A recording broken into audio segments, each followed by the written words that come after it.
Hello everyone.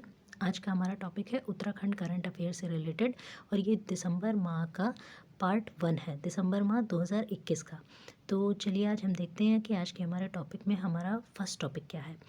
तो Devasthanam management board dissolve, तो ये क्या चीज़ है? तो इससे नाम से ही हमें स्पष्ट हो रहा है कि देवस्थानम मतलब देवस्थान को जो मैनेजमेंट करने का जो बोर्ड था उसको डिसॉल्व किया गया है। तो ये न्यूज़ क्या थी कि ऐसा है कि 2019 में, इससे पहले तो जो भी देवस्थान थे उनको जो भी मैनेज करते थे, अब देवस्थान में मैनेज करने का क्या है, तो देवस्थान में भी देखिए कितने श्रद्धालु आ रहे हैं, श्रद्धालु बराबर से आए, सब दर्शन करें और एक ठीक तरह से मतलब सारी व्यवस्था से सारी चीज़ें हों।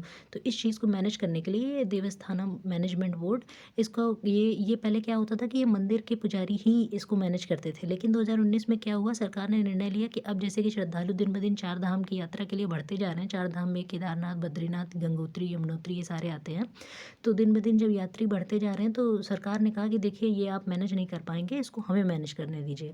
तो इसके लिए सरकार ने एक देवस्थानम मैनेजमेंट बोर्ड बना दिया गया था। लेकिन जब से ये मैनेजमेंट बोर्ड बना है तभी से वहाँ के जो भी पुजारी हैं, जो भी मंदिर परिसर के जो भी लोग थे, उन लोगों ने एक तरह से विरोध करना शुरू किया था तभी से इस चीज़ का, कि ये क्या है कि आप हमारे एरिया में, आप मतलब हमारे जो भी हम जो उसको मैनेज करते थे उसमें आप अतिक्रमण कर रहे हैं, हमारे अधिकार आप छीन रहे हैं। तो तब से ये मांग थी कि इसको हटाया जाए। तो सरकार इन सब चीज़ों पे फिर सरकार को भी लगा, तो फिर गवर्नमेंट ने क्या किया कि ये दिसंबर 30 2021 में उत्तराखंड के जो अभी सीएम हैं पुष्कर सिंह धामी जी, उन्होंने इसको क्या किया, रिपील कर दिया। तो उन्होंने कहा कि तो ये डिसीजन कैसे उन्होंने लिया, ये डिसीजन एक हाई लेवल की कमेटी का गठन जो किया गया था उत्तराखंड की सरकार के द्वारा, उसके निर्णय के आधार पे ये डिसीजन लिया गया। उसमें ये कहा गया कि अब जो अगला जो भी असेंबली का सत्र आएगा उसमें इस बिल को, इस एक्ट को विड्रॉ कर लिया जाएगा। मतलब ये कानूनी कार्यवाही थी, तो कानून की तरह से ही, कि जिस तरह से कानून लिए जाते हैं, जिस तरह से वापस लिए जाते हैं, उसी हिसाब से ये विधानसभा की जो नेक्स्ट असेंबली होगी उसमें इसको डिसॉल्व किया जाएगा। तो आगे क्या था कि a total of 51 temples including the चार धाम। तो इसमें कितने चार, ये जो देवस्थानम मैनेजमेंट बोर्ड में आते, तो इस चार धाम में 51 टेम्पल आते थे। उसमें से Badrinath, Kedarnath, Gangotri, Yamunotri and they are associated, ये तो चार मेन टेम्पल हो गए, और इनसे एसोसिएटेड भी कुछ टेम्पल थे जो उनके आसपास होते थे। तो ये किसके अंतर्गत आए थे, ये मैनेजमेंट बोर्ड के अंतर्गत आए थे, जिसको अब डिसॉल्व कर दिया गया। तो work of this board was to provide maintenance, income expenditure generation and management of various works and other facilities of these temples।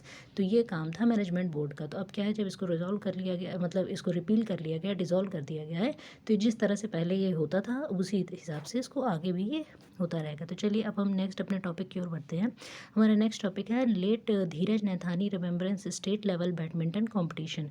तो ये क्या था, बैडमिंटन कंपटीशन, ये धीरज नैथानी जी के उसमें। तो धीरज नैथानी जी कौन थे, ये एक उत्तराखंड के शिक्षा मित्र जी थे, और ये कोविड के टाइम पे, मतलब इनको कोविड हुआ था और उसकी वजह से इनकी जो मृत्यु थी, तो इनके इनके ऊपर जो इनके आश्रित थे, इनके बच्चे थे, इनके पिताजी माताजी, तो इनके जो भी मित्रों ने, इन लोगों ने क्या किया था कि इनको सपोर्ट करने के लिए इनके परिवार को एक रिमेम्बरेंस जो भी डे मनाया था, remembrance state level badminton competition, इनकी याद में स्टेट लेवल एक बैडमिंटन कंपटीशन रखा था। उसमें एक टिकट वगैरह लगा दिया था कि इसमें जो भी लोग आएंगे, फिर इससे जो भी आय होगी वो उनकी पत्नी को दे दी जाएगी। तो ये Pauri district was the champion. तो ये जो कंपटीशन हुआ था इसमें पौरी डिस्ट्रिक्ट के जो भी खिलाड़ी थे वो चैम्पियन हुए थे। एंड ये कहाँ हुआ था, ये देहरादून में हुआ था 26 से 28 नवंबर 2021 को।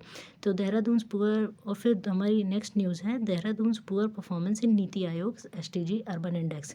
तो नीति आयोग ये जो स्वच्छता इंडेक्स और ये अर्बन इंडेक्स SDG यानी सस्टेनेबल डेवलपमेंट गोल्स, तो SDG के जो अर्बन इंडेक्स में देहरादून का पुअर परफॉर्मेंस रहा। तो इसकी रैंक क्या थी, इसके बारे में भी थोड़ा पढ़ लेते हैं। इसकी रैंक थी 35th out of 56 cities in the country, और इसमें इसने स्कोर कितना किया था, 63.71। एंड ये किस कैटेगरी में था, परफॉर्मर। तो ये तीन चार जो कैटेगरी होती हैं, जिसमें अचीवर कैटेगरी होती है, उसके बाद परफॉर्मर कैटेगरी होती है, तो ये परफॉर्मर कैटेगरी में था। और इसको टॉप किसने किया है इस इंडेक्स को, तो शिमला ने इसको टॉप किया है, कितने स्कोर के साथ, 75.5 स्कोर के साथ। तो इसमें और भी आगे समझ लेते हैं इसमें क्या चीज़ होती है। तो cities were ranked on the basis of 14 SDG goals. तो ये जो हमारे जो यूनाइटेड नेशंस के जो गोल्स थे उसमें तो 17 SDG गोल्स आते थे, लेकिन इन सिटीज़ को जिनको रैंक किया गया है 14 गोल्स के के आधार पर रैंक किया गया है। तो वो कौन कौन से गोल हैं? वो गुड हेल्थ एंड वेलबींग है, नो पॉवर्टी है, और क्वालिटी एजुकेशन है, अफोर्डेबल एंड ग्रीन एनर्जी है। तो among these targets Dehradun has perform poorly in 3 categories. किस किस कैटेगरी में? ज़ीरो हंगर में, industry innovation and infrastructure and climate action में देहरादून ने पुअर परफॉर्मेंस किया है। तो चलिए आगे बढ़ते हैं नेक्स्ट न्यूज़ की ओर। Uttarakhand integrated and resilient urban development project. तो ये क्या है? इंटीग्रेटेड जो होता है पूरा एक साथ जिसको लेके चलते हैं, तो इंटीग्रेटेड और रिजिलियंट जो अर्बन डेवलपमेंट प्रोजेक्ट है उसके बारे में पढ़ते हैं। तो रिसेंटली एशियन डेवलपमेंट बैंक ने has approved a loan of 938 crore of the Uttarakhand integrated and resilient urban development project. तो इस प्रोजेक्ट के अंदर क्या क्या था? इसमें ड्रिंकिंग वाटर लाइन और सीवर वर्क के लिए ये एशियन डेवलपमेंट बोर्ड ने, ये जो एशियन डेवलपमेंट बैंक है, इसने देहरादून कह रही हूँ, इसने उत्तराखंड के लिए 938 करोड़ रुपए का प्रावधान किया। तो with the project of ADB for the first time computerised maintenance and management system will be installed in Dehradun and Nainital which will work by dividing these district into 4 parts so that the management and maintenance can be done faster. तो management इसमें क्या किया गया? पहली बार मतलब computerised maintenance system और management system का इसमें उपयोग किया गया है। ये देहरादून और नैनीताल डिस्ट्रिक्ट में उत्तराखंड के इसका प्रयोग किया जाएगा। और ये जो भी डेवलपमेंट प्रोजेक्ट है ये देहरादून के लिए है, और इसमें ड्रिंकिंग वाटर लाइन और सीवर वर्क से बिछाया जाएगा। इसमें मतलब कि जो ड्रिंकिंग वाटर लाइन थी वो 136 किलोमीटर की जो वाटर लाइन थी वो बिछानी थी। कहाँ बिछानी थी? साउथ देहरादून में बिछानी थी। तो इस प्रोजेक्ट के लिए पैसा किसने दिया था? एशियन डेवलपमेंट बैंक ने दिया था। तो चलिए आगे बढ़ते हैं। हमारा जो नेक्स्ट टॉपिक है वो सरस मेला दिसंबर 2, 2021 एट गांधी धाम मैदान रुद्रपुर में लगा था। तो इस सरस मेला के बारे में पढ़ लेते हैं कि it has been organise with the aim of empowering women. ये सरस मेला क्यों लगाया गया था? ये वुमेंस का, जो महिलाओं का सशक्तिकरण है, इसके लिए किया गया था। इसमें क्या था? Giving market to the goods produced by the self help group. तो इसमें ये था कि जो महिलाओं का जो स्वयं सहायता ग्रुप होता है, तो इसमें जो भी उन्होंने गुड्स, जो भी उत्पाद उन्होंने बनाए हैं, तो उसको बेचने के लिए उनको मार्केट प्रोवाइड की जाए, इसका ये उद्देश्य था सरस मेला। तो इसके थ्रू क्या होगा? महिलाओं का सशक्तिकरण होगा। और ये ऑर्गेनाइज किसने किया था? ये डिपार्टमेंट ऑफ रूरल डेवलपमेंट ने किया था। और ये लगा कहाँ था? गांधी मैदान रुद्रपुर में। तो चलिए आगे बढ़ते हैं हमारी नेक्स्ट न्यूज़ की ओर। तो हमारी नेक्स्ट न्यूज़ है दिल्ली देहरादून इकोनॉमिक कॉरिडोर। तो ये एक तरह से केंद्र सरकार भी बहुत महत्वाकांक्षी कॉरिडोर है। इसमें क्या था कि दिसंबर 4 में जो प्रधानमंत्री जी ने है इसका फाउंडेशन स्टोन रखा। कहाँ का? दिल्ली देहरादून इकोनॉमिक कॉरिडोर का। ये कॉरिडोर कितना लंबा है? 175 किलोमीटर का है। ये eastern peripheral expressway junction to Dehradun cost of रुपये 8,600 करोड़ रुपए का है। तो इसमें ये क्या है? ये मतलब प्रोजेक्ट, ये जो दिल्ली से अभी क्या है कि अगर आप दिल्ली से देहरादून जाते हो तो जो सड़कें हैं वो इतनी अच्छी नहीं है। या तो आप फ्लाइट से जाओ तो आप जल्दी पहुंच सकते हो, अगर आप बाई रोड जाते हो तो आपको 8 घंटे का ये समय लगता है। तो जब इतना ज़्यादा टाइम लगता है तो इसके लिए क्या था कि एक इकोनॉमिक कॉरिडोर, मतलब एक ऐसा एक्सप्रेस वे टाइप का बनाया जाए जिससे कि क्या है, तो ये 175 किलोमीटर का ये है। और इसमें क्या है कि ये एक्सप्रेस वे बनाया जाएगा तो इसकी कॉस्ट कितनी आएगी? 8,600 करोड़ आएगी। और ये क्या होगा? ये चाइल्ड फ्रेंडली सिटीज़ प्रोजेक्ट होगा। और इसमें देहरादून में, इन देहरादून उत्तराखंड ऑल्सो इनॉग्रेटेड। और इसी के साथ जो प्रधानमंत्री जी ने इस जो दिल्ली देहरादून इकोनॉमिक कॉरिडोर का तो उद्घाटन किया है, साथ ही child friendly cities project Dehradun में उसका भी उन्होंने उत्तराखंड में साथ ही उद्घाटन किया। और उन्होंने एक और किस चीज़ का उद्घाटन किया? State of the art perfume and fragrance laboratory. तो स्टेट ऑफ द आर्ट का जैसे मतलब हम समझा चुके हैं। स्टेट ऑफ द आर्ट का मतलब होता है कि इस वक्त जो भी टेक्नोलॉजीज़ हमारे पास उपलब्ध हैं उनमें से सबसे उन्नत टेक्नोलॉजी, उसका मतलब होता है स्टेट ऑफ द आर्ट। तो perfume and fragrance laboratory centre of for aromic, sorry यहाँ एरोमिक होना चाहिए, अरोमा वाला। तो वो ये दून में इसकी भी स्थापना की गई है। तो नेक्स्ट हमारा क्या है? It will B Asia's largest 12 kilometre wild life elevated corridor for uninterrupted movement of wild life. It will also reduce the travel time between Delhi and Dehradun by road from 8 hours to about 2.5 hours. This expressway will have more than 750 rainwater harvesting and water recharge points at an interval of 500 metre. तो ये जो Delhi Dehradun economic corridor बन रहा है, इसकी क्या क्या खास बात है कि इसमें एशिया का largest 12 kilometre wild life elevated corridor होगा। यानी वाइल्ड लाइफ, अगर जंगल क्षेत्र से ये कॉरिडोर गुजरेगा तो अगर के बीच में कोई जंगल या कोई भी नेशनल, उत्तराखंड तो वैसे भी वन्य जीव और ये हरित मतलब हरियाली के मामले में बहुत आगे, तो अगर कोई भी वन्य जीव अभ्यारण्य आता है तो वहाँ पे इस कॉरिडोर को क्या है, इसको एलिवेटेड यानी उठा दिया जाएगा। तो ये एलिवेटेड पोर्शन कितना है, ये 12 किलोमीटर का है। तो ये एशिया का क्या है, लार्जेस्ट है। और इसमें क्या है, ताकि वो जो वाइल्ड लाइफ का अनइंटरप्टेड मतलब बिना किसी रुकावट के उनका जो मूवमेंट है वो आराम से होता रहा, उनको कोई दिक्कत ना हो। और ये ट्रैवल टाइम कितना रिड्यूस करेगा, ये हम बता चुके हैं, 8 घंटे से 2 से ढाई घंटे इसको ले आएगा, ठीक है। और इसमें 750 रेन वाटर हार्वेस्टिंग के भी जगह जगह पे वो बनाए गए हैं, हर इंटरवल यानी 500 मीटर की दूरी पे रेन वाटर हार्वेस्टिंग, मतलब हाईवे पे जो भी मतलब पानी गिरता है तो उसको बाकायदा वो पानी वेस्ट ना हो, उसकी हार्वेस्टिंग कर सके, ठीक है। तो नेक्स्ट का हमारा नेक्स्ट जो टॉपिक है वो है 2 day international conference in Dehradun. तो देहरादून में जो 2 डे की इंटरनेशनल कॉन्फ्रेंस हुई, किस बात पे हुई है, तो वो हुई है chemistry and biology of carbohydrates. तो ये कहाँ पे ऑर्गेनाइज़ की गई, देहरादून में, इन वर्चुअल मोड की गई और फॉरेस्ट रिसर्च इंस्टीट्यूट जो कि देहरादून में है, उसमें एज पार्ट ऑफ आज़ादी का अमृत महोत्सव, इसमें एक 2 दिन की जो इंटरनेशनल कॉन्फ्रेंस का आयोजन किया गया है, chemistry and biology of carbohydrates पे इसका आयोजन किया गया है। तो हमारी नेक्स्ट न्यूज़ है milk price promotion scheme launched. तो रिसेंटली अभी क्या है कि पुष्कर सिंह धामी जी ने, जो उत्तराखंड के सीएम हैं, इन्होंने इस स्कीम को लॉन्च किया है।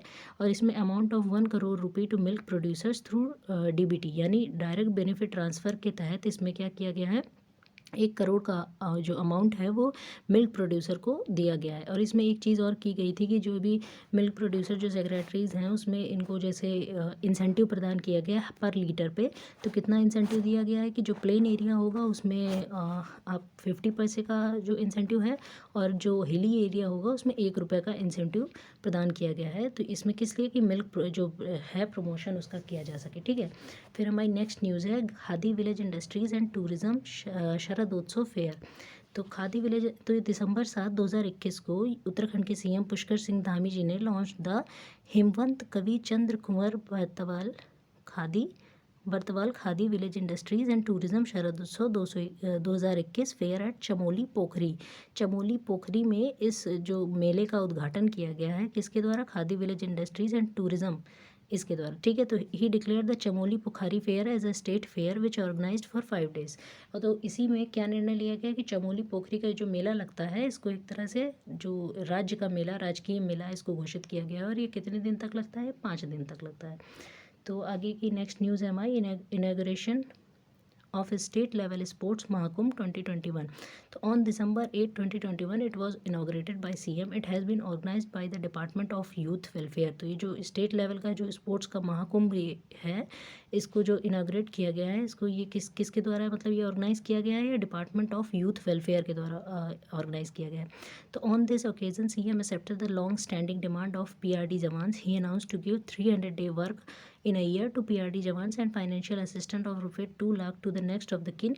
तो इसमें जो PRD जवान्स की जो कई टाइम से जो ये लॉन्ग स्टैंडिंग जो उनकी डिमांड थी कि ये मतलब हमको जो 300 दिन का जो वर्क इन द ईयर है, इसका फाइनेंशियल असिस्टेंट हो, तो मतलब इतना हमको काम इतना मिलना ही चाहिए। और फिर ये भी था कि अगर वो शहीद होते हैं तो उनको जो उनके जो आश्रित, उन पे जो परिवारजन है, उनको 2 लाख का मतलब इसमें असिस्टेंस भी दिया जाएगा, फाइनेंशियल असिस्टेंट। तो ये एक तरह की चीज़ है इसको। फिर हमारी नेक्स्ट न्यूज़ है MOU sign between IISWC and Sparsh Himalaya. तो ये क्या न्यूज़ है, तो IISWC का इसका फुल फॉर्म देख लेते हैं। तो Indian institute of soil and water conservation and Sparsh Himalaya have signed a memorandum of understanding to execute inter organisational collaborative activities for promotion of Himalayan ecosystem people and resources. तो ये किस चीज़ के लिए इन्होंने MOU साइन किया गया है, to execute inter organisational collaborative activities for Himalayan ecosystem and people and resources. तो ये हिमालयन इकोसिस्टम को मतलब एक तरह से उसको हम किस तरह से संरक्षित कर सकें, उसमें हम किस तरह से कोलैबोरेशन कर सकें कि उसमें जो हिमालयन इकोसिस्टम है उसको प्रमोट करना है, बाकायदा वहाँ के लोगों को और वहाँ के रिसोर्सेज को एक साथ में लेके सबका मतलब एक समन्वित प्रयास जो होना चाहिए। तो उसमें एक MOU साइन किया गया है Indian institute of soil and water conservation और स्पर्श हिमालय के बीच में। तो चलिए हमारी नेक्स्ट न्यूज़ है MOU sign between IIT and IWAI to stabilise Ganga shipping channel. तो ये क्या चीज़ है, ये IIT Roorkee has signed an MOU with inland waterways authority of India for stabilisation, ये IWAI है, for stabilisation the of shipping channels at 17 locations along the stretch of river Ganga from Varanasi to Sahibganj. अब ये तो समझते हैं कि अगर IIT रोपा मतलब रुड़की ने अगर किया है तो ऐसा तो है नहीं कि शिपिंग के साथ जो मतलब ये शिपिंग चैनल का है, तो ये तो है नहीं। उत्तराखंड में तो शिपिंग हो नहीं सकती क्योंकि पहाड़ी एरिया शिपिंग के लिए क्या है, प्लेन एरिया चाहिए होता है, तो वहाँ पे शिपिंग पॉसिबल है। पहाड़ी एरिया में तो क्या है, पहाड़ होते हैं, तो वहाँ से तो कोई भी नाव वाव लाना संभव है नहीं।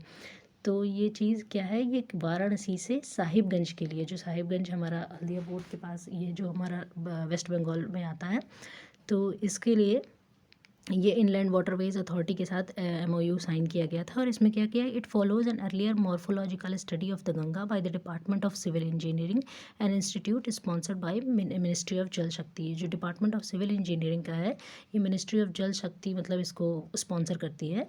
तो इस चीज़ के लिए ये MOU साइन किया गया था। तो चलिए हमारी नेक्स्ट न्यूज़ है, state's largest wild life rescue centre to be built in Corbett national park. तो कॉर्बेट नेशनल पार्क, ये रेस्क्यू सेंटर क्या है, मतलब रेस्क्यू, इससे नाम से ही पता चल जाता है किसी चीज़ का रेस्क्यू। तो अब जब वाइल्ड लाइफ है तो इसमें मतलब जानवरों का ही रेस्क्यू किया जाता होगा। तो director of Corbett national Park said the wild life rescue centre at cost of 19 crore being developed in 30 hectare area in Dhela zone of Corbett national Park will be the biggest centre of its kind in the state. A staff of 30 people including veterinary surgeons, physicians and anesthesia experts will work at the center। तो surgeons और physicians और anaesthesia expert होते हैं, वो जो बेहोश करने के लिए होता है ना, तो इसमें भी एक्सपर्ट्स होते हैं। ऐसा नहीं है कि मतलब अगर थोड़ा सा ज़्यादा केमिकल कंपाउंड दिया तो जानवर की जान भी जा सकती है, तो इसके लिए एनेस्थेटिक एक्सपर्ट होते हैं कि एक निश्चित मात्रा में कंपाउंड देते हैं। तो इसमें क्या है कि कॉर्बेट नेशनल पार्क ने इन्होंने क्या किया है, वाइल्ड लाइफ रेस्क्यू सेंटर बनाया है। किस एरिया पे बनाया, ढेला zone of Corbett national park में बनाया। अच्छा, ये ऐसा है कि इसको अभी पूर्ण रूप दिया गया, इससे पहले भी ये मतलब रेस्क्यू सेंटर था, ये मतलब चीता और लेपर्ड और ये हाथियों के लिए था। अब क्या है, इसको चिड़ियों के लिए और स्नेक वगैरह के लिए भी इसको कर दिया गया है। तो नेक्स्ट न्यूज़ है हमारी, ये हमारी लास्ट न्यूज़ है, लिक्विड मिरर टेलीस्कोप। तो लिक्विड मिरर टेलीस्कोप ये क्या है, recently Dipankar Banerjee, scientist of Aryabhatta research institute of observation sciences, ये कहाँ पे है, ये आर्यभट्ट रिसर्च इंस्टीट्यूट, ये नैनीताल में, उत्तराखंड में, told that soon Asia's largest liquid mirror telescope also known as Devasthali optical telescope will be at Devasthal near Nainital in Uttarakhand will be installed. तो इसको इस मतलब टेलीस्कोप का दूसरा नाम क्या है, देवास्थली ऑप्टिकल टेलीस्कोप। इसको कहाँ पे स्थापित किया जाएगा, उत्तराखंड नैनीताल में। ठीक है, तो liquid mirror telescope coated with mercury, इसको क्या है, ये जैसे एक टेलीस्कोप है, इसको मरकरी की कोटिंग इसके ऊपर कर दी जाती है इन मच चीपर। ये क्या होता है, ये इस तरह से जो मतलब बनाया जाता है लिक्विड मिरर टेलीस्कोप, ये मच चीपर मतलब काफ़ी सस्ता होता है जो नॉर्मल टेलीस्कोप होते हैं। और ये it can see only see subjects objects in space that come into its view at it can not be moved in different directions. मतलब ये एक तरह से स्टिफ होता है, इसको हम मतलब इसमें रोटेटर नहीं होता है कि हम इसको अलग अलग दिशा में घुमा सकें। तो ये स्टिफ होता है और ये इसमें जो स्पेस में जितनी भी चीज़ें इसके रास्ते में आती हैं, ये उन सभी चीज़ों को देख सकता है। ठीक है, it will be used to study celestial bodies. तो कौन कौन सी सेलेस्टियल बॉडीज़ को देख सकता है, स्टार्स को, स्पेस डेब्री मतलब स्पेस का जो भी कचरा होगा, जैसे कचरा क्या होता है, यही चीज़ें होती हैं, जैसे एस्टेरॉइड वगैरह होता है। और ये जो हम जो सैटेलाइट भेजते हैं, अगर ये भी इनका भी कार्यकाल जब पूरा हो जाता है तो ये मतलब स्पेस की डेब्री ही बन जाती है। And satellite that will pass through its focus, it has been build within the joint collaboration of Canada and Belgium at a cost of ₹10 crore. तो ये एक जॉइंट कोलैबोरेशन है कनाडा का और बेल्जियम का, और 10 करोड़ के कॉस्ट पे इसे बनाया गया है। तो ये आज का हमारी आखिरी न्यूज़ थी, इसके बाद हमारा ये टॉपिक कंप्लीट होता है। तो अगर आपको ये लेक्चर पसंद आया हो तो प्लीज़ लाइक एंड कमेंट कीजिए, हम इसका पार्ट 2 भी बनाएंगे, और इसी तरह हम उत्तराखंड जो भी PCS का एग्ज़ाम है उससे रिलेटेड और भी वीडियोज़ बनाएंगे।